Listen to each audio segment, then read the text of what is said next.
আসসালামু আলাইকুম। হেকাতে সাহাবা হইতে পড়া হইতেছে হামরল আসাদে হজরত জাবিরের অংশগ্রহণ। উহুদ যুদ্ধ হইতে সাহাবারা সবেমাত্র ফিরিলেন। হঠাৎ সংবাদ ঘটিল যে আবু সুফিয়ান হামরল আসাদ নামক স্থান হইতে আবার মদিনায় প্রত্যাবর্তন করিয়া মুসলমানদেরকে সমূলে ধ্বংস করিবার পরিকল্পনা করিতেছে। সংবাদ শুনিয়া হুজুর সাল্লাল্লাহু আলাইহি ওয়াসাল্লাম ঘোষণা করিয়া দিলেন, যাহারা উহুদে শরীক ছিল একমাত্র তারাই আবার কাফেরদের মোকাবেলায় রওনা হইবে। ক্ষতবিক্ষত, আহত এবং রণক্লান্ত সাহাবাগণ ঘোষণা শুনিয়া মাত্র মুহূর্তের মধ্যে অভিযানের জন্য প্রস্তুত হইলেন। হযরত জাবের রাদিয়াল্লাহু আনহু আসিয়া আরজ করিলেন, হুজুর, উহুদের যুদ্ধে উহুদের শরিক হওয়ার জন্য আমার বড় আকাঙ্ক্ষা ছিল, কিন্তু আমার বাবাজান আমাকে এই বলিয়া দিলেন না যে আমার 7টি বোন বাড়িতে, অন্য কোনো পুরুষ লোক নাই, তাহাদের রক্ষণাবেক্ষণ কে করিবে? তাই তিনি একাই গেলেন এবং শহীদ হইয়া গেলেন। এখন হুজুর সাল্লাম দয়া করিয়া শরীক হইবার জন্য আমাকে অনুমতি দিবেন। হুজুর সাল্লাম তার আগ্রহ দেখে অনুমতি দিয়া দিলেন। খামিজ হযরত জাবের রাদিয়াল্লাহু এর আল্লাহ ও প্রেম ও ধর্মীয় আসক্তির উপর ঈর্ষা না হইয়া পারে না। পিতা শহীদ হইলেন, কঠিন হৃদয় এক উহুদের অনেক কর্জ রাখিয়া গেলেন। তবুও 7 বোন রক্ষণাবেক্ষণের চিন্তা তখন তো আরও বেশি হইবার কথা। তবুও জিহাদের আগ্রহ এই সমস্ত ব্যাপারকে ম্লান করিয়া দিয়াছিল। রোম যুদ্ধে হযরত ইবনে জুবাইরের বীরত্ব। হযরত ওসমান রাদিয়াল্লাহু আনহু-এর খেলাফত আমলে 26 হিজরি যখন মিশরের প্রথম শাসনকর্তা আমর বিন আসের পরিবর্তে আবদুল্লাহ ইবনে আবি সারাহ রাদিয়াল্লাহু আনহু নিযুক্ত হন, তিনি রোমানদের সহিত যুদ্ধ করিবার জন্য 20,000 সৈন্য লইয়া অগ্রসর হন। রোমানদের সৈন্য সংখ্যা ছিল প্রায় 2 লক্ষ। উভয় পক্ষে তুমুল যুদ্ধ হইয়াছিল। রোমান সেনাপতি জার্জির ঘোষণা করিয়া দিলেন যে মুসলিম সেনাপতি আবদুল্লাহ ইবনে আবি সারার মাথা আনিয়া দিতে পারিবে, তার নিকট আমার কন্যা বিবাহ দিব এবং তাকে 1 লক্ষ স্বর্ণ মুদ্রা পুরস্কার দেওয়া হইবে। কোনো কোনো মুসলিম সৈন্যের অন্তরে উহাদের কিছুটা চিন্তার সঞ্চার হইল। হযরত আবদুল্লাহ ইবনে জুবাইর রাদিয়াল্লাহু আনহু বলিলেন, বিচলিত হইবার কোনো কারণ নাই। আমাদের তরফ হইতে ঘোষণা করিয়া দেওয়া হোক, যে ব্যক্তি জার্জিরের মাথা তরফ হইতেও ঘোষণা করিয়া দেওয়া হোক, যে ব্যক্তি জার্জিরের মাথা আনিয়া দিতে পারিবে, জার্জিরের মেয়ে তাহাকে দান করা হইবে এবং তাহাকে 1 লক্ষ স্বর্ণমুদ্রা দেওয়া হইবে। তদুপরি তাহাকে সেই শহরের শাসনকর্তা নিযুক্ত করা হইবে। উভয় পক্ষে তুমুল যুদ্ধ বাধিল। হযরত আবদুল্লাহ রাদিয়াল্লাহু আনহু দেখিলেন জার্জির তার সেনা বাহিনী সম্পূর্ণ পিছনে। 2জন বাদী ময়ূরের পাখা দিয়া তাকে ছায়া করিয়া আসে। সবার অলক্ষ্যে তিনি পিছন দিয়া একাকী হামলা করিয়া বসিলেন। সেনাপতি ভাবিয়াছিল হয়তো বা কোনো সন্ধির বাণী নিয়ে আসিতেছে, কিন্তু তিনি নিকটে গিয়াই আক্রমণ চালাইয়া মুহূর্তের মধ্যে তার মস্তক কাটিয়া বর্ষার মাথায় উঠিয়া লইয়া আসিলেন। সকলে হতবাক হইয়া শুধু দেখিয়া রইল। হযরত আবদুল্লাহ রাদিয়াল্লাহু আনহু হিজরতের পর মুহাজিরদের প্রথম সন্তান। হিজরতের পর 1 বছর যাবৎ তাহাদের কোনো পুত্র সন্তান না হওয়ায় ইহুদীরা দাবি করিয়াছিল যে তারা নাকি মুহাজিরদের উপর জাদু করিয়াছে, তাই তাহাদের কোনো ছেলে সন্তান হয় না। কোনো বাচ্চাকে বয়াত করানো হুজুর সাল্লাল্লাহু রীতি ছিল না, কিন্তু মাত্র 7 বছর বয়সে আবদুল্লাহকে তিনি দীক্ষা দান করেন। এই যুদ্ধের সময় তার বয়স 25-এর মতো হইয়াছিল। এই বয়সে 2 লক্ষ সৈন্যকে দিয়ে সেনাপতির মাথা কাটিয়া আনার সহজ ব্যাপার ছিল না। উপরি অবস্থায় আমর ইবনে সালমা রাদিয়াল্লাহু কুরআন মুখস্থ করা। হযরত আমর ইবনে সালমা রাদিয়াল্লাহু আনহু বলেন, আমরা মদিনার পথে কোনো এক স্থানে অবস্থান করিতাম। মদিনা হইতে বাসা যাওয়ার পথে আমরা লোকজনকে নবীজির হালত সম্পর্কে জিজ্ঞাসাবাদ করিতাম। তারা বলিত যে তাহার নিকট নাকি ওই আসে, অমুক অমুক আয়াত অবতীর্ণ হয়। আমি ছোট বাচ্চা ছিলাম। তাদের নিকট যাহা শুনিতাম তাই আগ্রহ সহকারে মুখস্থ করিয়া ফেলিতাম। এইভাবে ইসলাম গ্রহণের পূর্বে কোরআনের অনেক অংশ আমি কণ্ঠস্থ করিয়া ফেলি। আরবের লোক শুধু মক্কাবাসীদের দিকে তাকিয়া রহিয়াছিল। যখন মক্কা জয় হইয়া গেল, তখন দলে দলে লোকজন ইসলাম গ্রহণের জন্য মদিনায় আসতে লাগিল। আমার পিতা ও কয়েকজন লোক লইয়া নিজ কমের প্রতিনিধি হিসাবে মদিনায় উপনীত হইলেন। হুজুর সাল্লাম তাদেরকে শরীয়তের হুকুম, আহকাম এবং নামাজ ইত্যাদি শিক্ষা দিয়া বলিলেন, তোমাদের মধ্যে যে কোরআন শরীফ বেশি জানিবে সে নামাজের মধ্যে ইমামতি করিবে। ঘটনাক্রমে সবচেয়ে বেশি আমি হাফেজে কোরআন সাব্যস্ত হইলাম। কাজে আমাকে সকলে ইমাম বানাইল। বড় জামাত বা জানাজার ইমামতি আমি করিতাম, অথচ তখন আমার বয়স ছিল মাত্র 6 বছর। বুখারী। দিনের প্রতি স্বভাবজাত আগ্রহ ইহাই ছিল নমুনা। ইসলাম গ্রহণের আগে অনেকগুলো আয়াত মুখস্থ করিয়া ফেলেন। ছেলে বয়সে ইমামতি করা তখন পর্যন্ত জায়েজ ছিল, আর যারা এখনও জায়েজ বলেন তাদের নিকট তো কোনো প্রশ্নই জাগে না। ইবনে আব্বাস কর্তৃক গোলামের পায়ে বেরি পরানো। বিখ্যাত তাবি একরামা রহমতুল্লাহ বলেন, আমার মনিব হজরত আবদুল্লাহ ইবনে আব্বাস রাদিয়াল্লাহু হাদিস কোরআন শরীফের আহকাম শিক্ষা দেওয়ার জন্য আমার পায়ে বেরি পরাইয়া রাখিতেন, যেন আমি এদিক সেদিক আসা যাওয়া করিতে না পারি। প্রকৃতপক্ষে পড়ালেখা এমন অবস্থায় হইয়া থাকে, যারা পড়ালেখার জামানায় এদিক ওদিক ঘোরাফেরা এবং হাট বাজারে চক্কর দিয়া থাকে, তাহারা আপন জীবন ধ্বংস করিয়া যায়। ওই কঠোর ব্যবস্থার তরুণী যে একটা গোলাম ছিলেন, তিনি উম্মতের বিদ্যাসাগর হেবরুল উম্মত, হজরত একরামা ইত্যাদি উপাধিতে ভূষিত হন। হজরত কাতাদা রহমতুল্লাহ বলেন, 4 জন শ্রেষ্ঠ তাবির মধ্যে একরামা ছিলেন অন্যতম। ইবনে আব্বাসের শৈশবে কোরআন হেফজ করা। স্বয়ং আবদুল্লাহ ইবনে আব্বাস রাদিয়াল্লাহু বলেন, আমরা আমার নিকট তাফসীর সম্পর্কে প্রশ্ন করিতে পারো, যেহেতু শৈশবে আমি কোরআন হেফজ করিয়া ফেলি। অন্য হাদিসে আছে, আমি 10 বছর বয়সে কোরআনের শেষ মঞ্জিল পড়িয়া ফেলি। ফায়দা, সেই জামানার পড়া বর্তমান জামানার পড়ার মতো ছিল না। তারা যাহা পড়িতেন তাফসীর সহ পড়িতেন। এই জন্য হজরত ইবনে আব্বাস রাদিয়াল্লাহু তাফসীরের অনেক বড় আলিম ছিলেন। বলা হয় যে তাফসীর সম্পর্কীয় অধিকাংশ হাদিস হজরত ইবনে আব্বাস রাদিয়াল্লাহু হইতে বর্ণিত রহিয়াছে। ইবনে মাসুদ রাদিয়াল্লাহু বলেন, কোরআনের সবচেয়ে বড় মুফাসসির ইবনে আব্বাস রাদিয়াল্লাহু ছিলেন।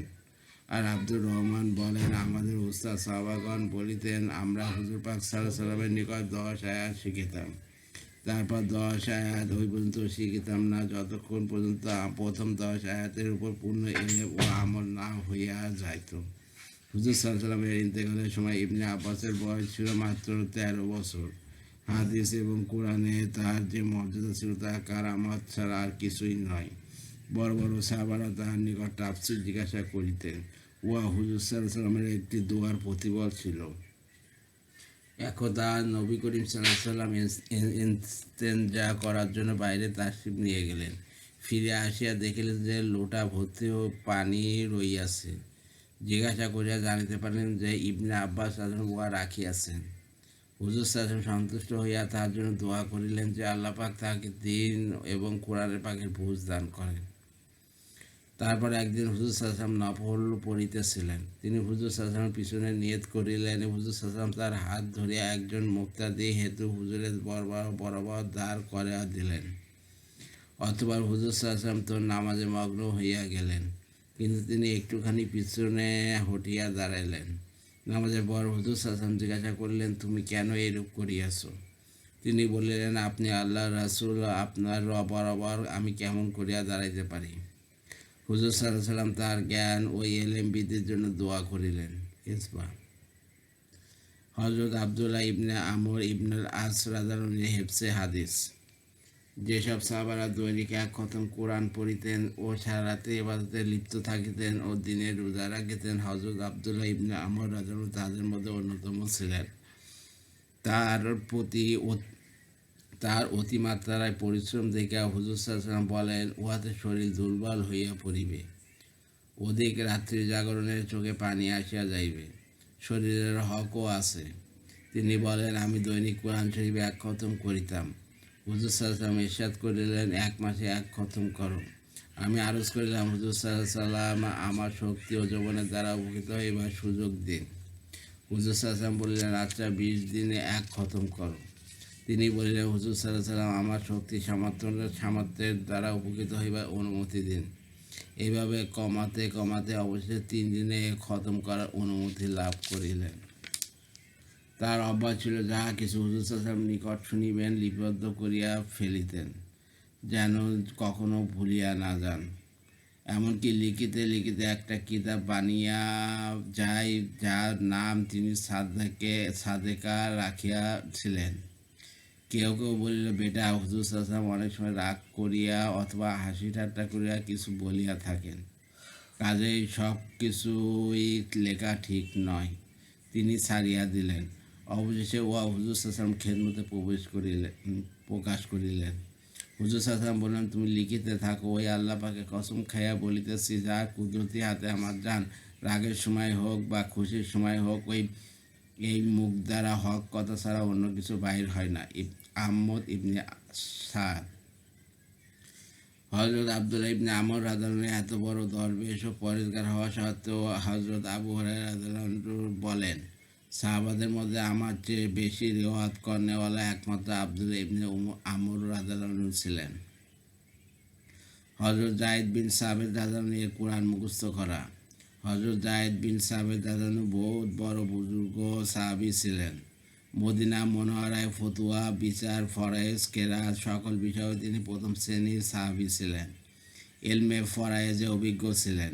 হুজুর সাল্লাল্লাহু আলাইহি ওয়াসাল্লামের হিজরতের সময় তার বয়স মাত্র 11 বছর ছিল। এই জন্য বদর ও যুদ্ধে তিনি শরীক হইতে পারেন নাই। হিজরতের 5 বছর বয়সে এতিম হইয়া যান। হিজরতের সময় সমস্ত লোক বাচ্চাদিগকে দোয়ার জন্য হুজুর সাল্লাল্লাহু আলাইহি ওয়াসাল্লামের খেদমতে পেশ করিত। তাদের সহিত জায়েদও পেশ হইয়াছিল। লোকজন বলিল, হুজুর সাল্লাল্লাহু আলাইহি ওয়াসাল্লাম বনি নাজারের বালক ও হুজুর সাল্লাল্লাহু আলাইহি ওয়াসাল্লামের মদিনায় আসার পূর্বেই সে 17টা সূরা মুখস্থ করিয়া ফেলিয়াছে। হুজুর সাল্লাল্লাহু আলাইহি ওয়াসাল্লাম পরীক্ষা করিলে সে সূরায়ে কাফ পড়িয়া শুনাইল। হুজুর সাল্লাল্লাহু আলাইহি ওয়াসাল্লাম আমার পড়া খুবই পছন্দ করিলেন।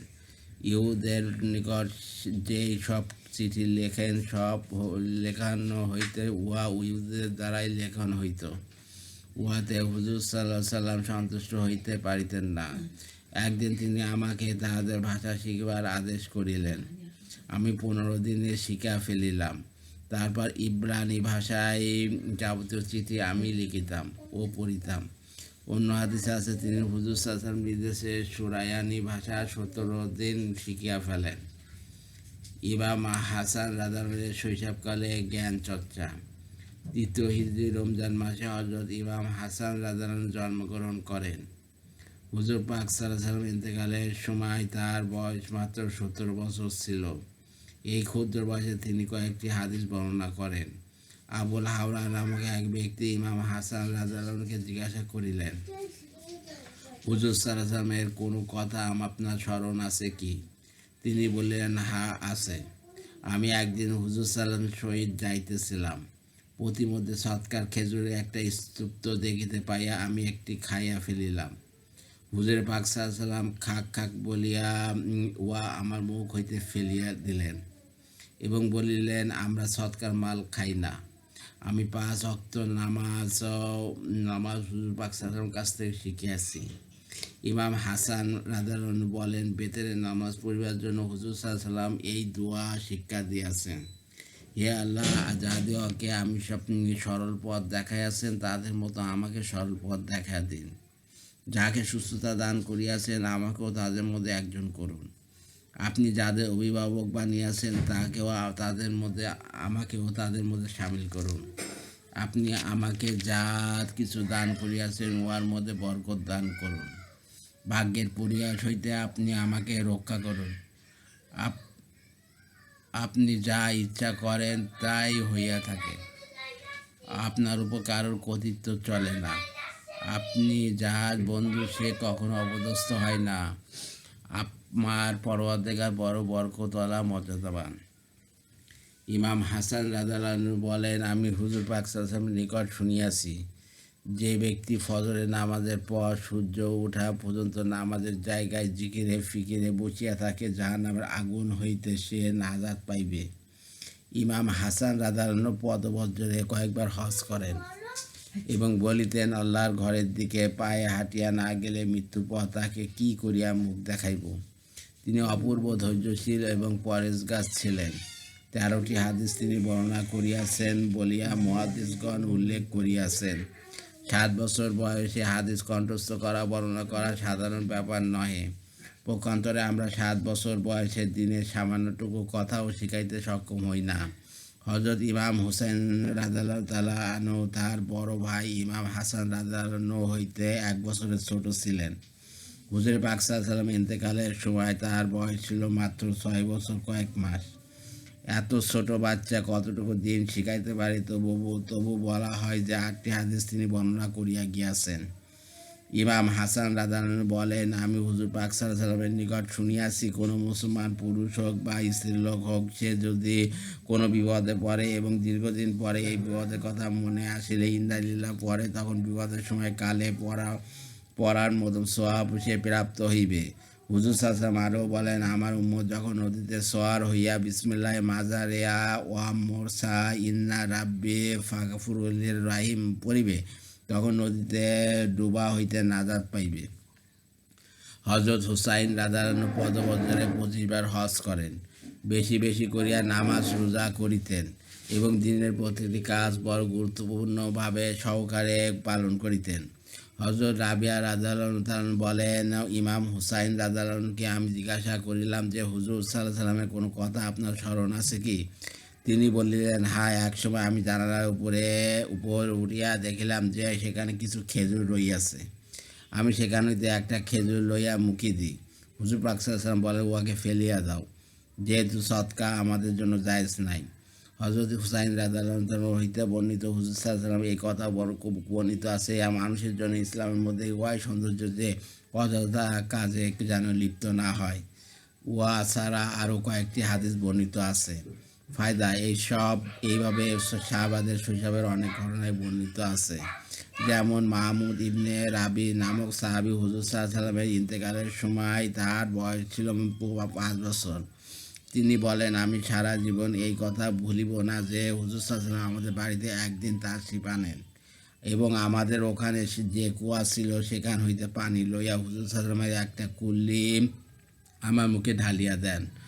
বর্তমান জামানায় আমরা ছেলে মেয়েদিগকে আজে বাজে কেচ্ছা কাহিনীতে লিপ্ত রাখিয়া তাদের দেমাগকে বরবাদ করিয়া দিই। অথচ পেতনির ভয় দেখানোর পরিবর্তে যদি আযাব ও আল্লাহর নারাজির ভয় দেখানো হয়, তবে দুনিয়া আখিরাত দুই জাহানেই তারা উপকৃত হইতে পারে। কেননা ছোটোবেলায় স্মরণ ভালো থাকার দরুন তখন যা শোনে তা আর কখনো ভুলতে পারে না। তাই শিশুকালে কোরআন শরীফ হেফজ করানো উচিত।